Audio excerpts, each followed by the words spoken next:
with my right? And my role is to lead product strategy and development across all product lines. So in Kunde Kids, we have publishing, we have software, we have books, we have animation. And my job is to oversee all of them, from early ideas to live experiences that our users love. And before then, I've spent 10 years in this space as a product manager. And from agile to product management to product operations, people operations.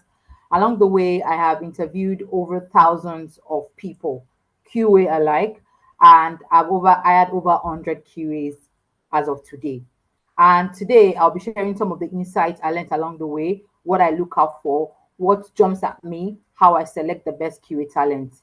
Under my pictures, you will see some of the companies I worked with, arranged in order of recency. So Kunda Kids is where I'm currently at. I worked at Platimed, an healthcare company, ULesson, an edtech company, Case Group, family of the house. I help them with recruiting sometimes. Summitech is where I spent a major part of my career because it is a service company where we build solutions for other people. In that company, I worked for brands like Ebony Life Plays, Female Cinemas, iShop, and a bunch of other companies like that. I have one card, Huawei, Blue Chips, and Bring It Bay. So if you want to see, and the reason I put all of these companies under my picture is so that you can see my roots, how I started, right? And you can relate to where I'm coming from. Okay, so in this phase, I have served as engineering lead for quite a while, for over a year. I have been responsible for accruing talent. Last year, I recruited over 30 QAs for Sterling Bank in 2 weeks, right? In between it, I have recruited talent for Platinum. Or I formulate that team from engineers to QAs to product managers to engineering managers. So this is coming from experience. This is coming from what I've had to do and how I've had to select talent, even while evaluating myself, right? So for me, interviews and talent acquisition, it is a two-way partnership. Who am I talking to? How does this person fit into the bigger picture? And how can I support this person at the level they are at and at the level I want them to operate? All of this and more are what we're going to be talking about today. So not to waste too much of our time, I'll jump right into it. So the next one is QA in product cycle. So for the benefit of people that are here that don't understand, that are not in tech or don't understand what QA role is. So QA role is in between the software development lifecycle. Quality assurance are the experts that work around ensuring that we are not just building the right product, but we are building the product right. They are responsible for validation. They are responsible for assuring that the product we are bringing out is safe, is secure, is usable, is friendly, and meet all the requirements that we need to get it to the market. So the diagram I have on the left is just to show you all the operations, where DevOps is, and product managers literally surround everything. So development team, we have the engineers. QA is in between. So they interface with engineering, they interface with DevOps, they interface with operations, right? And QAs are the intersection of product management and quality assurance. And their role is to align all of those requirements, right? To ensure that the product meets customer needs and regulation and prevent defect throughout the entire product lifecycle. And it is a proactive process. Now, because now QA is evolving, a lot of people are reactive. They wait until problem happens before they solve it. But for QA's job is to ensure that that problem doesn't happen. Their job is to ensure that the likelihood of that problem happening is at the barest minimum. So that is the word proactive. Proactive is preventing issues before it is done, not preventive. And they focus on preventing defects rather than just detecting them after it has occurred. Your job is to ensure that you have seen it, you have tested it, you have tested positive use case scenarios, negative ones, even the ones that is not on the roadmap, but users can bring up.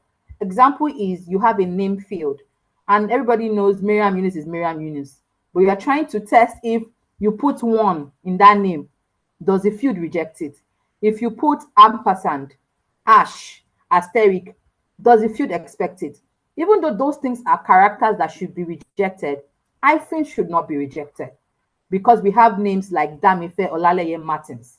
Olaleye Martins is hyphenated. You understand? So these are instances where QA have to be there. Now, for me, quality software is a software that works and delivers value. If there's any reason your user is finding it hard to go from point A to point B, that product has failed. Now, my job, for me, quality software isn't just bug free. It is that it works as expected and solves a real problem. Quality equals value plus reliability plus experience. A use case for this for me is we have a product on the market. It is currently running. Then one day I get a comment from a customer telling me, oh, Miriam, I can't load assets. They could play the content, but the cover images of the content was not looking very palatable. There was this error icon on it. And I was like, okay, this is weird. Now, for us, it was not like the content couldn't play. It was the experience wasn't optimal. They were not getting value. That first experience is deterring customers from enjoying the product. Now, if we had a QA on the team at then, the job of the QA is to see that before it happens. And even that, there are still bugs that makes it to production anyway, don't get me wrong. So what we did was detect the problem, fix it, and put checks to ensure that doesn't happen. So that's what I mean by value, reliability, and experience. The product is working, but the experience is not optimal. So quality for software for me is it works and it delivers value. Now, moving on, how the product and QA intersect. Honestly, if I'm being honest, if I'm being truthful, everywhere.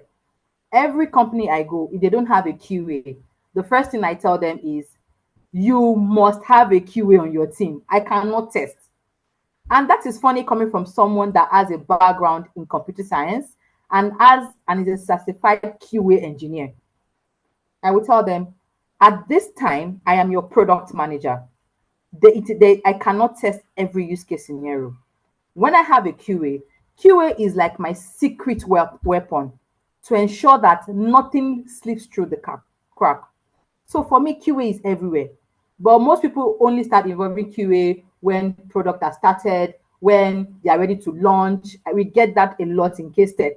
People will come and say, oh, your product is ready to come and do beta testing for me. Let me be sure it is okay. But when you involve QA at the beginning, a lot of preventive measures that will even save you development time would have been earnest early. And most of the time, when you involve QA late, it is already too late. Now, for product, we define what we build and why we build it, right? Sales determines where we sell it, okay? QA helps us ensure that we are building the product right. And one thing that is not here, we are also building the right product. Now, the sweet spot for me in all of this is that early collaboration. If you work with me as a QA, from requirement gathering, I will send it to you. The minute I have an high-level requirement, as a QA, you should start creating test strategy and test plan. I don't want to hear story. Because during your writing your test cases, your test plan, your test strategy, you will start seeing nuances that I did not even cater to in my high-level requirements that we start putting into the product specification, right? And during grooming, before we even start developing, for me in my career, before we start coding, we have a brainstorming session where we try to think through how is the best way to solve this problem. We'll first of all list out what are the possible ways for us to solve this problem and choose the best way for us to approach the problem within our time, our budget, our scope, and our niche. Once we have identified that, product and design goes in through the ideation phase. When we start designing, we start going through a bunch of things. And once design is ready, before my guys write one code, one line of code, they review that design again and give us feedback. And we go, and that design is also shared with QA. Okay, guys, what are we missing? If it's for the product that is new, the insight might not be as much. But if it's for an existing product that we're trying to add features to, at that point, QA is very valuable because they are the ones that are representing our users during that session. And then they act as in place of the user, representing them. Okay, guys, this is great, but it's going to break this feature that you guys did not think of. Then we go back into the drawing board. So early collaboration is very, very essential and very, very, very rewarding. So I have had my QA team catch things I didn't even think through, edge cases, nuances I was not even putting my mind to. And it saves us time, effort, customer experience, churn, a lot of time. And in the last line, QA and product must always co-own the goal, a stable and delightful product.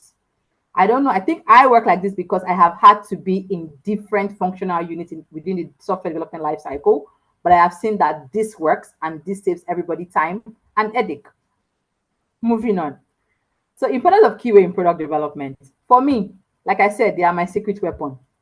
If you know Miriam, you know that QA is the people that should just tell you. If QA doesn't tell me it's fine, that thing is not final. I will not announce that it is done. Even when we're working in ULesson, we would have finished deployed to production maybe since Thursday. We will not announce to stakeholders. We will wait until QA has done their regression tests on production and certified at least a 99% stability before we announce to stakeholders. If there's any reason they give us anything less than that, we'll tell the stakeholders that we need more time. We'll go back again to fix the issue. And even with that, we still put checks in so that we don't fail. We don't do full phase rollouts on all of my products that I've worked with. We do phased rollouts. And you probably have seen it in products like WhatsApp and Instagram, where you will see a feature on your friend's phone, but you don't have it. That is called phased rollout. Is allowing some parts of the customer base test it, see if there's an error before you roll it out to everybody, right? And then we have regression. We have a bunch of automated tests that does work for us. So for me, they are my secret weapon. But for the sake of this session, I'm going to call them gatekeepers. They are the backbone of our entire software development lifecycle. And they are more than, it's not just testing the code. They are gatekeepers. Now, if you are a QA right now on this call, there will be instances where when the product launch and there is an error that your CEO or your manager sees on production, I'll be like, and they will not tell you, what was your QA doing that did not catch this? If this has ever happened to you, please give me a thumbs up. Like you've tested, you've done all your work, but they just saw one slight bug on production and they come to you and say, why didn't you people catch this? If you have ever been in this situation, raise your hand or drop me a thumbs up. And that is when you know that your work is important. Now, why are you important? You help us move fast without breaking things that matter, right? Ensures functionality, performance, and user experience is optimal. Reduces time to market at every point of time and our risk and post-launch issues. Enable continuous delivery and with confidence, and also act as a feedback loop between product dev and user experience. Now, when I was talking about when we're launching and the QAs give us certification, we have like a release cycle, a release note. QA tells us, even though this is stable, there are still some tiny bugs that are going with this to production. They won't stop us from going because they are not critical, but we should definitely fix them. Now, there's this confidence because I know when I'm coming back, my job is to plan all of those things into the next iteration, right? The next work that needs to be done.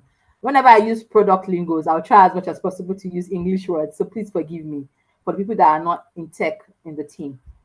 So these are the ways you're important. QA is very important. And for me, quality is everyone's responsibility. Either you're a QA product manager, an edutech specialist, a bank manager, a support. Quality should be your watchword in the way you do your work, in the way you relate to people, in the way you relate to your team, right? So now let's get to the heart of the matter for people that really, for the reason we are here, which is you versus interviews. Now, before I proceed, let us start with where you are in your career, right? In a QA assurance career, these are the trajectory we have. It has evolved more than this. The job role description is different from different organization and different industry, but this is like the baseline. Junior QA engineer, you're either a QA engineer or you're a QA tester. and people call them QA analysts, right? And here you are just starting.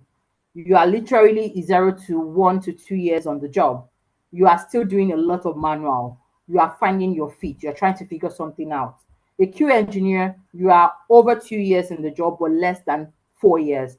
In this case, you are beginning to have more confidence in yourself. You have tested more than 3 to 5 products. You have worked in at least one company, a structured company. You have written at least one test cases. You have written at least one bug report. You have experienced a product launch, right? At this point.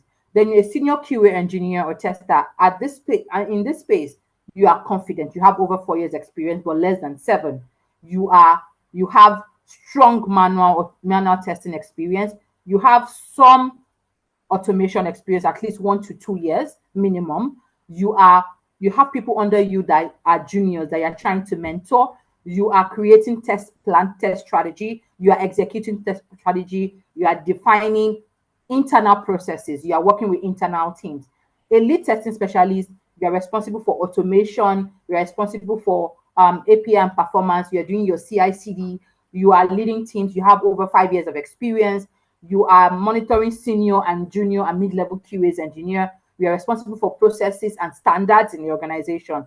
Then we have a new one that just happened, which is software developer engineer in test. Here, you are not really lead, but your job is to write testing with code. They are more technical than all the other peoples I have here. Sometimes we rate them as lead software testing specialists because they have passed all the 3 stages before it. The name or the role on the convention might be different for different industries, but what you're doing remains the same.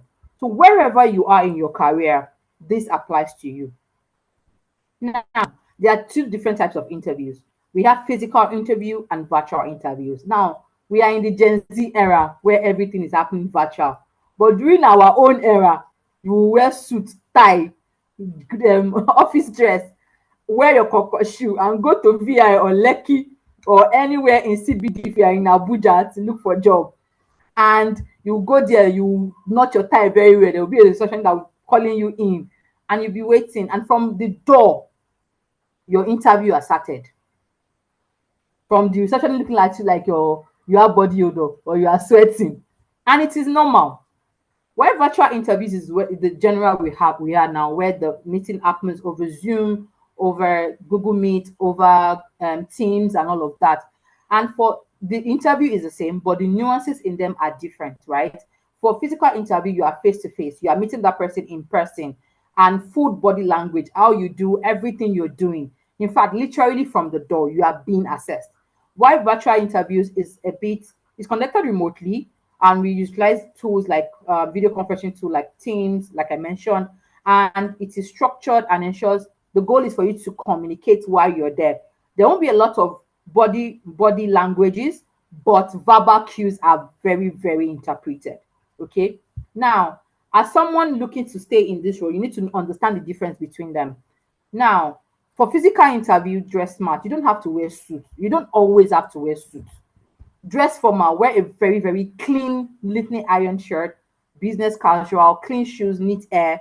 Don't go and do afro or colored hair to a first time interview. Pack essentials, your CV, your pen, your pad.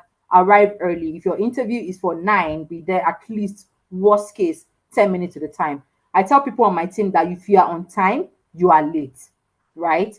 Be there early.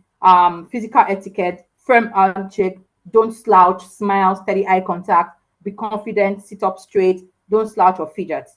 Come with the best of yourself. For virtual, dress the part.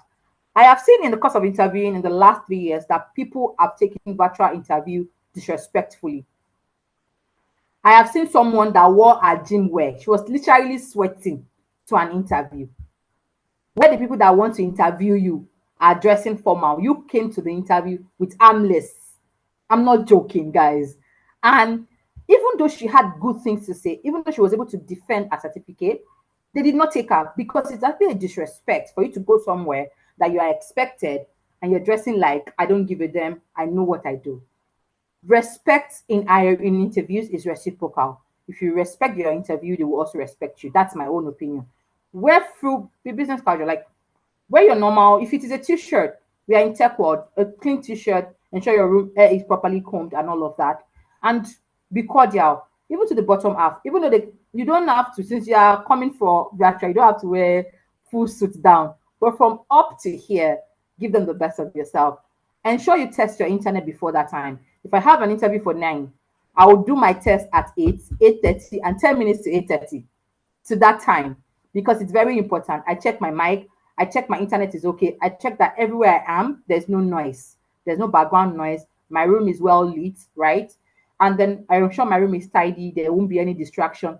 Like right now on this call, my door is locked to my office because I know my kids can come in anytime. So I'm giving that respect for this webinar. That's the same respect you should also give to your interviewers, right? Look at the webcam, not the screen. Look at the camera. Right now, I'm looking at the camera. I'm not looking at my screen that is up here, because you show that you are looking at them. If there for any reason you have to look at another screen that is not them, you need to tell them why you're doing that, right? Stay focused, close all other tabs, and silence your phone to avoid distractions, right? So those are the things that I would tell you to do if you're going for an interview. Now, what do you need to do? Now, a lot of people go for interviews and they just jump on the interview. For example, you want to interview for a role at Kunda Kids as a QA engineer, and you come to the interview, and I'm asking you, please tell me what you know about Kunda Kids, right? And you're like, "Yeah, I don't really know much. I just know that people say, people, you are shy on YouTube." And I'm like, bruh. So like it is funny. And I'm like, okay, what is happening here? You, before you go for an interview, the best way for you to put your feet forward is to understand what that company does and what product they have. Research the company. It will not even take you 1 hour, and their product. If you are a QA, find a way to do an exploratory test of their product and come to that meeting with receipts. Oh, guys, I tested your product yesterday. This was the date I tested. These are the bugs I noticed. Not at the beginning, though, but have those things listed. All right. And be ready to speak about how you test it. It's very, very important. Just have those notes beside you. Now, with virtual, we are even fortunate. With virtual, you can keep talking points, how you want to address every question that you have. With physical, you will not be able to do that, right? So you need to know all of these things by heart, and you learn things by doing them. Understand the role. I have people that I have interviewed that have not read the JD. I kid you not. They just applied and did not read the JD once. And they come to the interview, and I'm like, oh my Lord. Because if you come for an interview with me, I will ask you a question based on what is in the JD and what is in your CV. Brush up on fundamentals. No, people always think that not knowing fundamentals is if I know the job is fine. You need to know the definitions. You need to know fundamentals. For example, define performance testing. At what point do you do performance testing? Unit testing and integration testing. What is the difference? At what point do you work with CI? What are your test cases? What should be in your test strategy document? What is the difference between test strategy and test plan? I can start listing all the questions. Know the fundamentals. Test plan, SDSC, SSDLC. At what point does quality becomes a concern? You need to know them. Bug life cycle. You need to brush up before your interview. Read your CV again. Yes, I said it. A lot of people don't say this a lot. Yes, it is your CV. Yes, you wrote it. But when was the last time you refreshed that CV? I know a lot of us here that use the same CV for every application. I used to be on that table. So please let me shake it. And you would have packed plenty English, especially now that you people are using ChatGPT to create your CV. Read the CV that ChatGPT has created for you, please. Okay? Read it very well. Understand what is there. All right? And all of those terms that ChatGPT is putting there is based on what you have defined for yourself. If you still want to keep it in your CV, read what those things mean and on how you apply them. A lot of questions during interviews come from your CV. So please, before your interview, go through it again. Go through the CV that you submitted for that application, for those that use different CVs.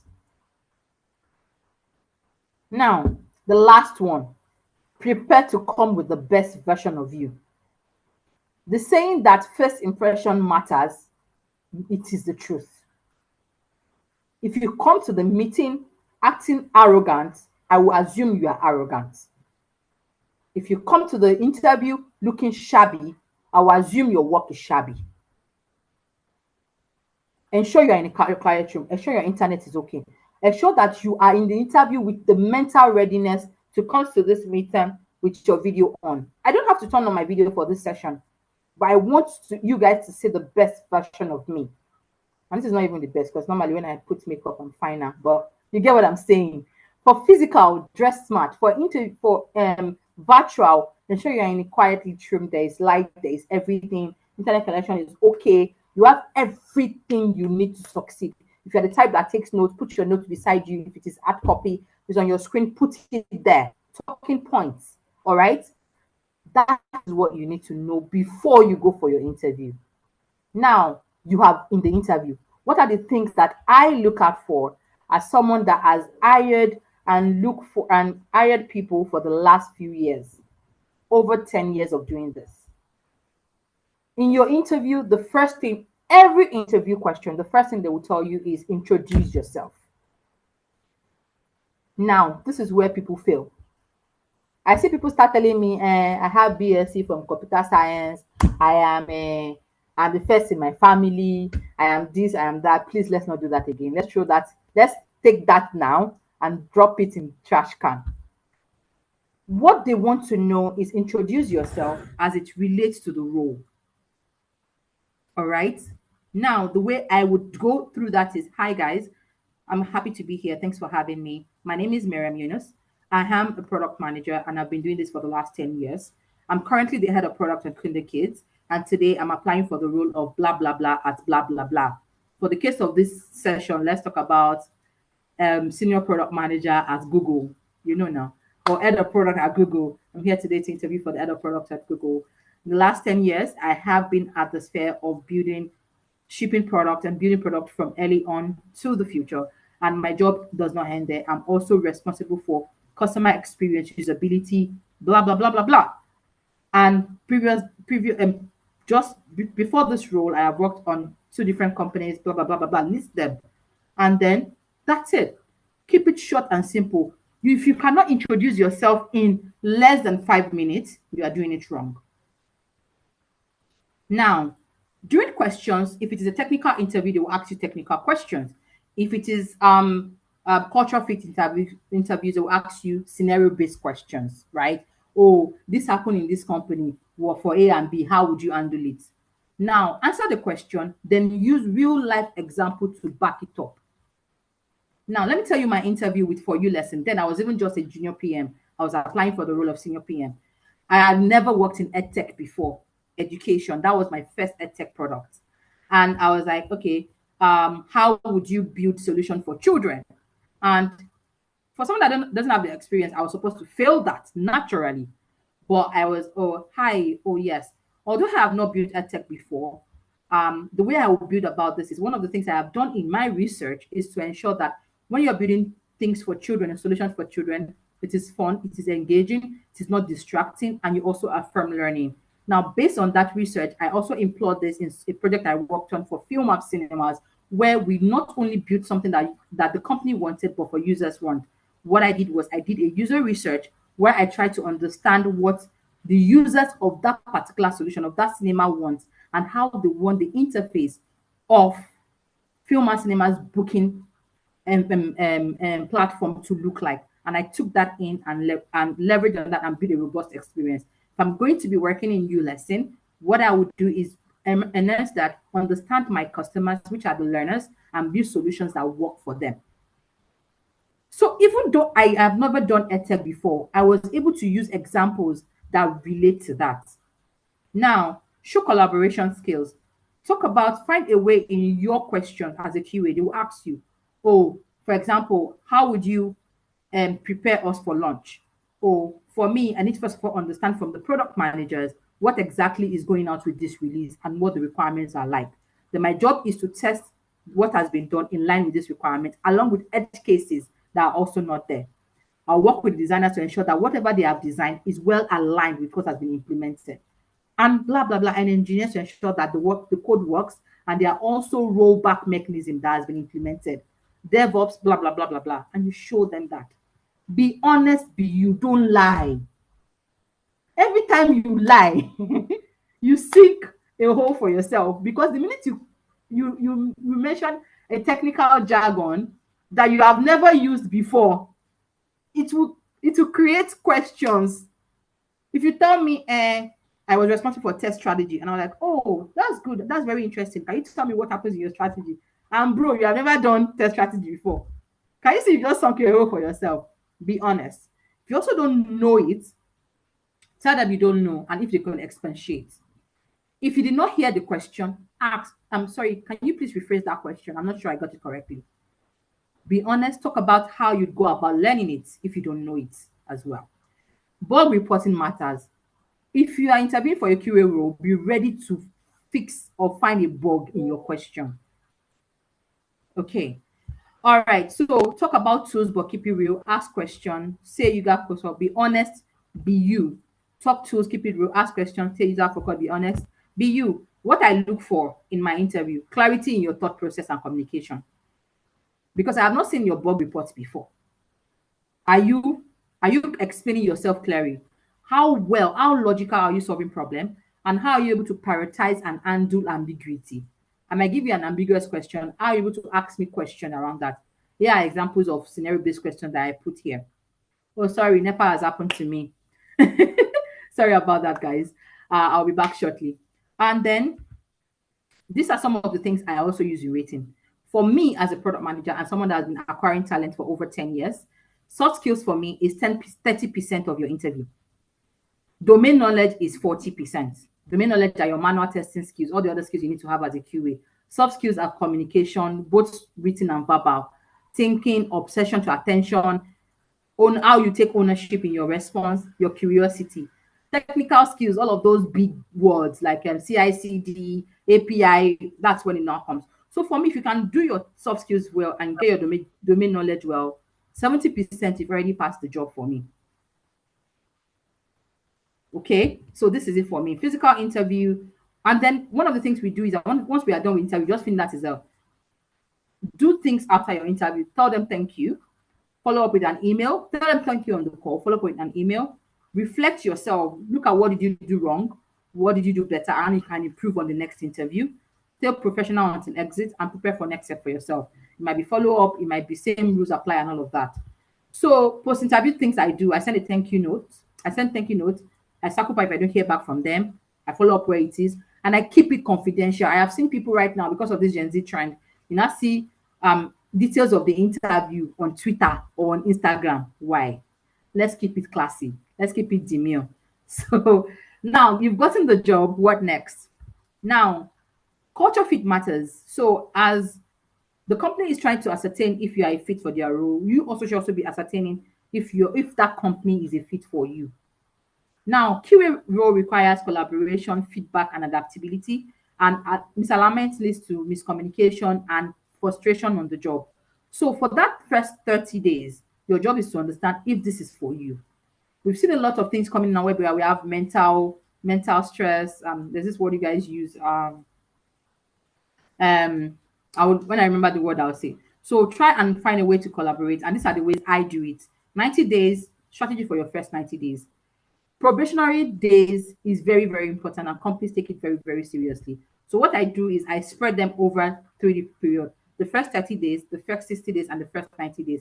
The first 30 days, you're trying to learn and integrate with the team. The 60 days, you're trying to contribute, and 90 days, you're trying to optimize and take ownership.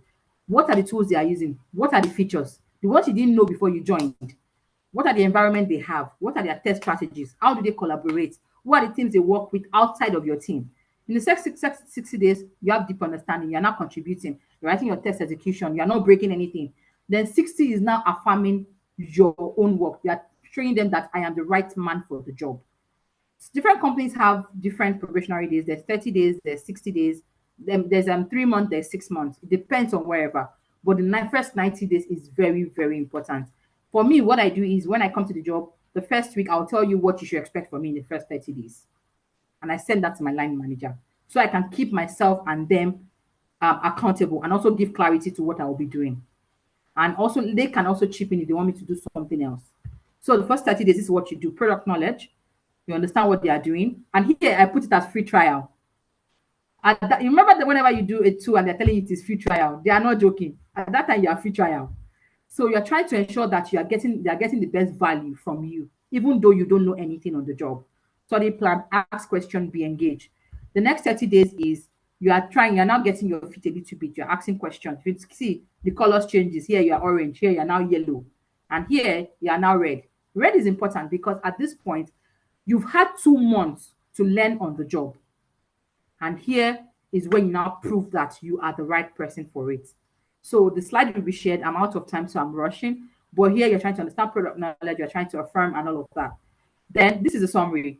First 30 days, you are learning, you are integrating. 60 days, you are contributing, you are collaborating. 90 days, you are optimizing and you're taking ownership.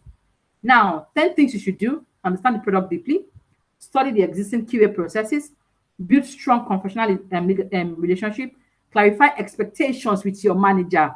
It's very important. Document what you learn and the new things you bring to the team. Contribute, familiarize yourself with your CI/CD partner, assess analytics and customer feedback, identify low-hanging wins, be visible and be curious. You are the one in charge of your career. If nobody knows you, you don't grow. Please. Now, it's time for Q&A, but before we go to Q&A, one of the things I also want to say is whenever you start a new job, be prepared to unlearn what you have learned before joining that job. Because if you don't unlearn, you will not learn new things. So thank you so much for having me, guys. And I'm here to answer any question that you may have. Thank you all. Jennifer, over to you. Thank you, Miriam, for that wonderful session. As expected, yeah, we have a very quick quiz that we want to do. Yeah, Toby, please, can you put it up for us? Just 5 questions.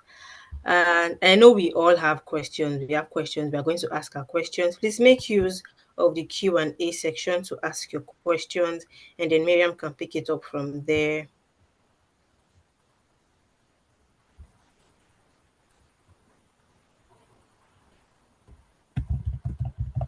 All right, we have the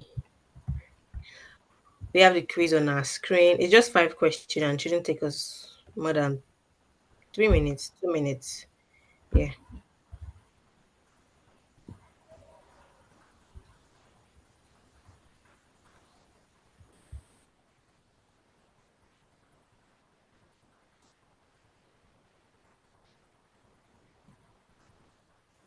All right, for the sake of time, please drop your questions in the Q&A if you have questions, so that Miriam can pick it up while you still answer the quiz on your screen.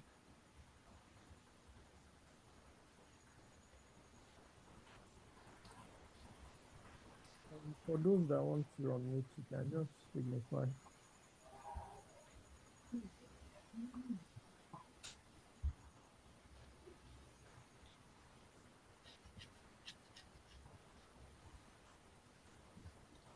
Jennifer, someone said the quiz is not showing yet. Oh, how's that? I can see it on my end. Okay. I can see it though, but I can see it on my end as well.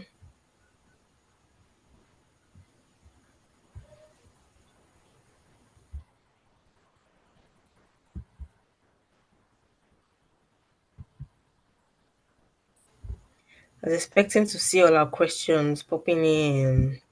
What's going on, guys?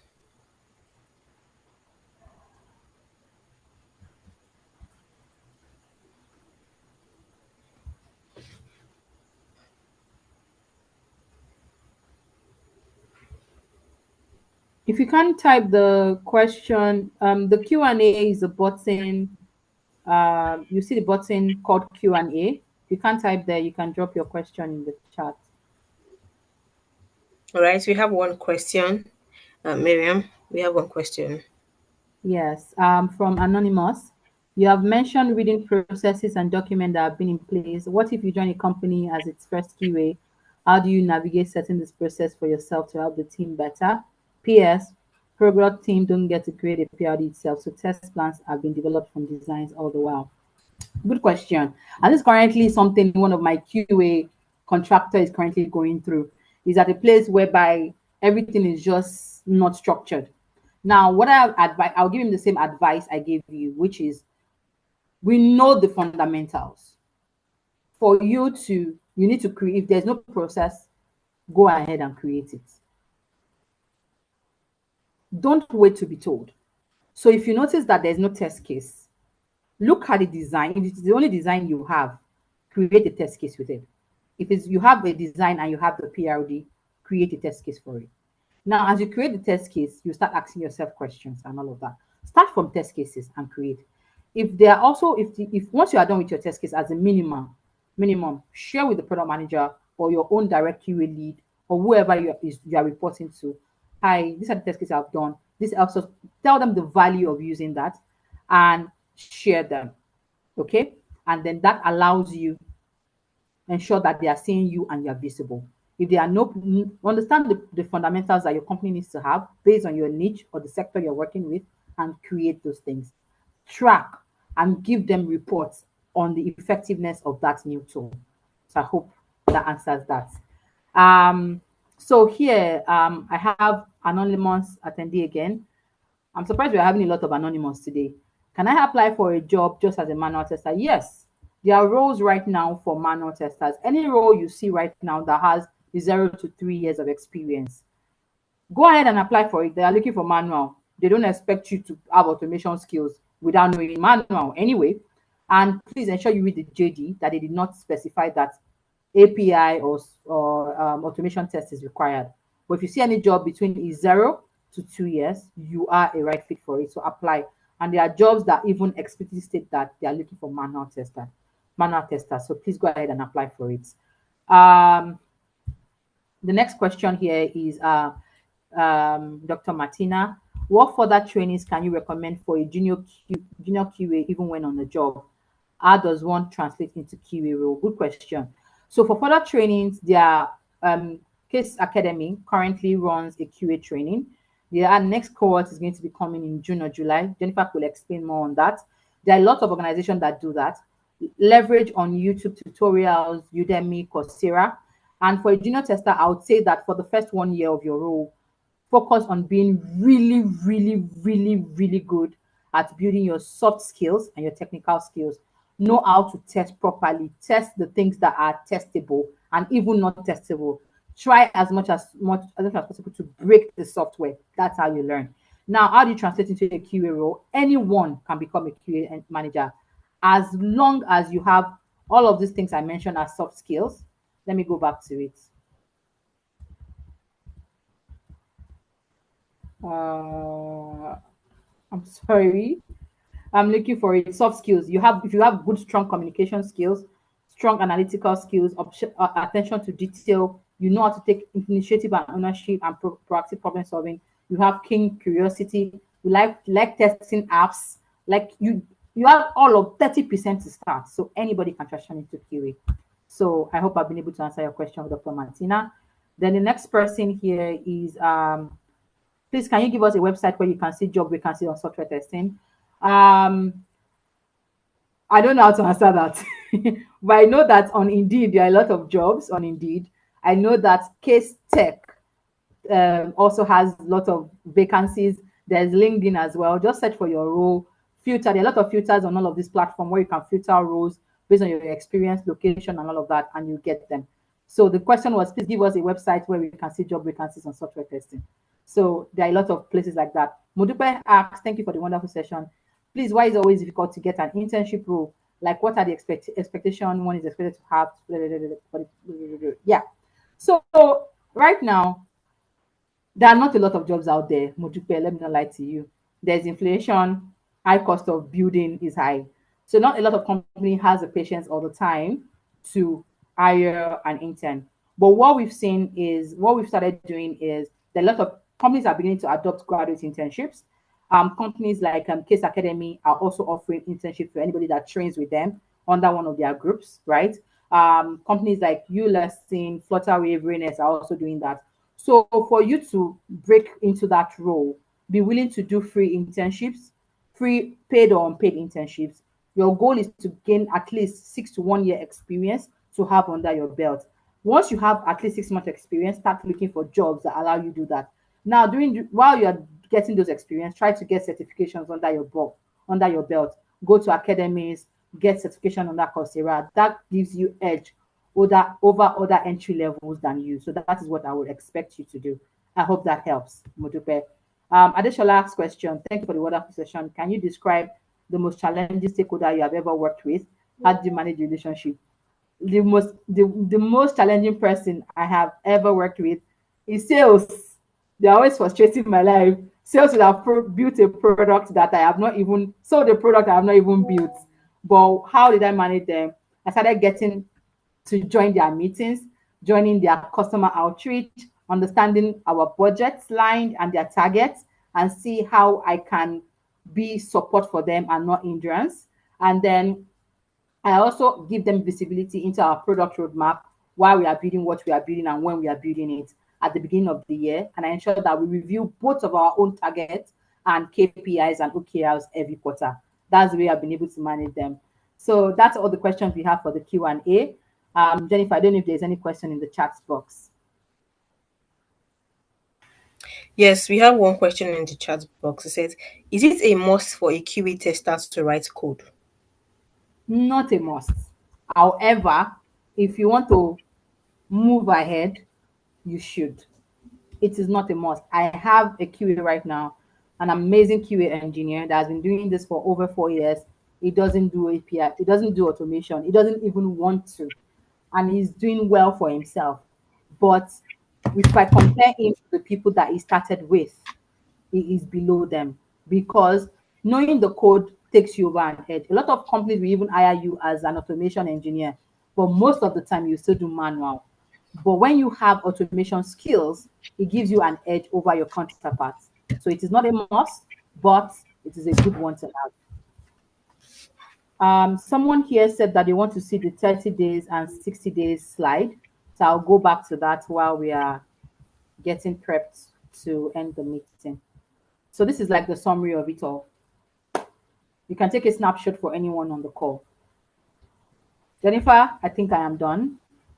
All right. Thank you so much, Miriam, for this wonderful session. Thank you to everyone that joined. Thank you for your questions and your active participation. And as usual, you know what I'm going to say next. Please let's take it to LinkedIn. Share one or two things you're able to pick out of today's session, what you've been able to learn. Share with us on LinkedIn